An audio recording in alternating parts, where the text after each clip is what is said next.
بسم اللہ الرحمن الرحیم۔ ناظرین، کتاب کا نام ہے ہم ماتم کیوں نہیں کرتے، وکیل صحابہ و اہل بیت مولانا قاضی مظہر حسین رحمۃ اللہ علیہ، یہ رائٹر ہیں اس کتاب کے، اور صفحہ نمبر ہے 19 پیج نمبر 19۔ ناظرین، اس کتاب کا جو مین ہیڈنگ ہے وہی ہے مروجہ ماتم کو ناجائز اور حرام ہونے کے دلائل۔ مروجہ ماتم کے ناجائز اور حرام ہونے کے دلائل یہ قاضی صاحب نے پیش کیے ہیں۔ قرآن مجید میں کتنی آیات ایسی ہیں جن میں ایمان والوں کو صبر کا حکم دیا گیا ہے اور صبر کرنے والوں کو جنت کی بشارت دی گئی ہے۔ مثلا یہ ہم سارے پوائنٹ آپ کے سامنے پیش کر رہے ہیں۔ اس کے تقریباً ہم 11 پوائنٹ پچھلے ویلاگز تک 18 نمبر ویلاگ تک پیش کر چکے ہیں، 18 نمبر صفحہ تک۔ یہ ہے صفحہ نمبر 19 جو آپ کے ہم سامنے رکھنے جا رہے ہیں۔ بسم اللہ الرحمن الرحیم، الحمد للہ رب العالمین والصلاة والسلام علی سید المرسلین وعلی آلہ واصحابہ اجمعین۔ مروجہ ماتم کے ناجائز اور حرام ہونے کے دلائل۔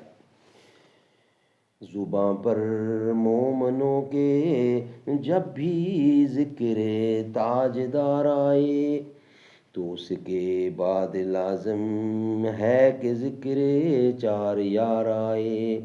ابو بکر و عمر عثمان و حیدر جب بھی باغباں ہوں تو پھر کیوں کرنا باغ مصطفیٰ میں ایک بہار آئے۔ رب صلی وسلم دائماً ابدا علی حبیبک خیر خلق کل یمین۔ صفحہ نمبر 19، ہم ماتم کیوں نہیں کرتے، وکیل صحابہ و اہل بیت مولانا قاضی مظہر حسین صاحب۔ ناظرین، کتاب کا جو ہیڈنگ ہے مروجہ ماتم کے ناجائز اور حرام ہونے کے دلائل، صفحہ نمبر 19۔ تو جب رحمت للعالمین صلی اللہ علیہ وسلم کی مصیبت شہادت حسین وغیرہ سب مصیبتوں سے بڑی مصیبت ہے، اور ایسی مصیبت عظمیٰ پر بھی حضور صلی اللہ علیہ وسلم نے تمام ازواج اہل بیت کو عموماً اور حضرت فاطمہ الزہرا رضی اللہ عنہما کو خصوصاً نوح کرنے اور منہ پیٹنے سے منع فرما دیا ہے، تو پھر سانہ کربلا کی یاد میں بھی یہ افعال گناہ ہوں گے نہ کہ عبادت۔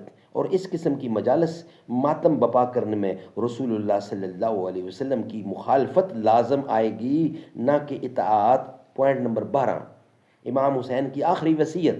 جناب سید الشہداء امام حسین رضی اللہ عنہ نے کربلا معلیٰ میں اپنی ہمشیر حضرت زینب علیہ السلام کو فرمایا کہ اے بہن، جو میرا حق تم پر ہے اس کی قسم دے کر کہتا ہوں کہ میری مصیبت مفارقت پر صبر کرو، پس جب میں مارا جاؤں تو ہرگز منہ نہ پیٹنا اور بال نہ نوچنا اور گریبان چاک نہ کرنا کہ تم فاطمہ الزہرا کی بیٹی ہو، جیسا انہوں نے پیغمبر خدا کی مصیبت میں صبر فرمایا تھا تم بھی میری مصیبت میں صبر کرنا۔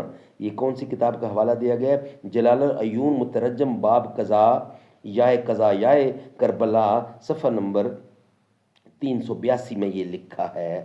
پوائنٹ نمبر 13، رونا غمی کی وجہ سے بھی ہوتا ہے اور خوشی سے بھی، خوف سے بھی اور محبت سے بھی، یہ انسان کے طبعی تاثرات ہیں، لیکن باوجود اس کے اللہ تعالیٰ نے غم کے باقی رہنے سے منع فرما دیا ہے۔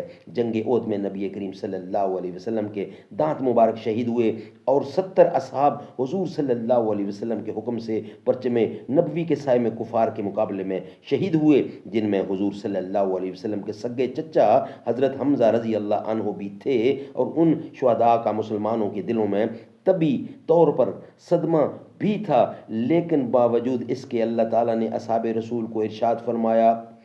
پارہ نمبر 3 اور 139 آیت ہے، لا تہنوا ولا تحزنوا وانتم الاعلون ان کنتم مومنین۔ پارہ نمبر 4 سورۃ آل عمران، رکوع نمبر 14۔ ناظرین، آیت نمبر 139 ہے، اور تیسری صورت بنتی ہے قرآن کریم کی، تیسری صورت 1 2 3 سیریل کے حساب سے، لا تہنوا ولا تحزنوا وانتم الاعلون ان کنتم مؤمنین، اور نہ تم سست ہو اور نہ غم کھاؤ، اگر تم مومن ہو تو تم ہی غالب رہو گے۔ سبحان اللہ۔ ناظرین، یہ ویلاگ یہیں کمپلیٹ کرتے ہیں۔ آج کا پیج نمبر 19 کلیئر ہوا، انشاءاللہ نیکسٹ ویلاگ میں ہم آپ کے سامنے پیج نمبر 20 رکھیں گے۔ راہ حق میں جان دے کر ہو گئے زندہ حسین، تو انہیں مردہ سمجھ کر بین کرتا ہے فضول۔ ناظرین، وی لاگ نمبر جو ہے 19 نمبر پیج کے مطابق ہم 19 نمبر صفحہ کمپلیٹ ہوا انشاءاللہ۔ اس کے 32 صفحے ہیں سارے کے سارے، انشاءاللہ ہم آپ کے سامنے رکھیں گے۔ 19 نمبر پیج ہمارا کمپلیٹ ہوا۔ السلام علیکم۔